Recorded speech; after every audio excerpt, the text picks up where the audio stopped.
वृंदावन में कान्हा नाम का एक बालक रहता था। उसका कोई भाई बहन नहीं था।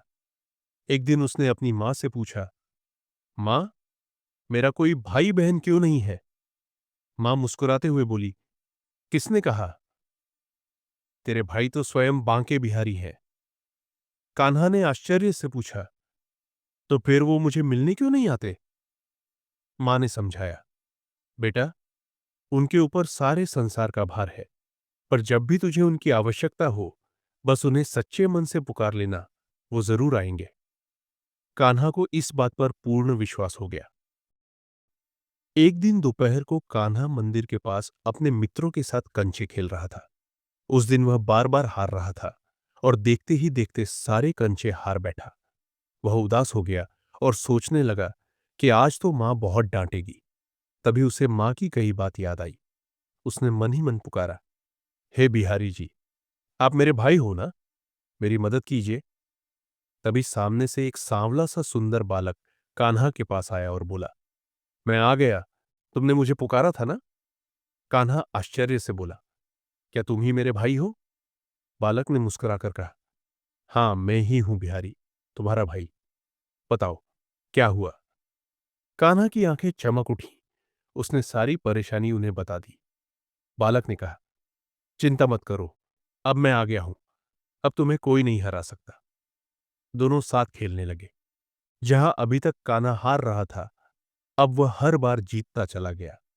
तभी मंदिर के पट खुलने का समय हो गया। वो बालक मुस्कुराया, बच्चों के कंचे उठाए और मंदिर की ओर दौड़ पड़ा और अंदर प्रवेश कर गया। बच्चे भी उसके पीछे पीछे पहुंचे। वहां पुजारी जी खड़े थे। उन्होंने बच्चों को रोका और पूछा, क्या हुआ? क्यों भाग रहे हो? बच्चों ने कहा, एक बालक हमारे कंचे लेकर अभी अभी मंदिर में आया है। पुजारी जी चौंक कर बोले, बच्चों, मंदिर के पट तो अभी खुले हैं, यहां कोई अंदर नहीं आया। उसी समय दूसरे पुजारी ने दर्शन के लिए पर्दा हटाया। जैसे ही बच्चों ने बिहारी जी को देखा, वे चिल्ला उठे, यही है, यही बालक था जो हमारे कंचे लेकर भागा था। यही है वो कंचा चोर। ऐसा सुनकर पुजारी जी ने बच्चों को डांटकर वहां से भगा दिया। कान्हा घर पहुंचा और मां को पूरा किस्सा सुनाया। मां स्तब्ध रह गई, फिर उसे सीने से लगाकर रो पड़ी। बेटा, तू धन्य है। तेरा विश्वास इतना सच्चा था कि स्वयं प्रभु आ गए तेरी एक पुकार पर। उधर रात को जब पुजारी जी बिहारी जी के शयन हेतु श्रृंगार बढ़ा रहे थे, उन्होंने देखा कि ठाकुर जी की मुट्ठी में कुछ चमक रहा है। उन्होंने ध्यान से देखा तो उनके रोंगटे खड़े हो गए।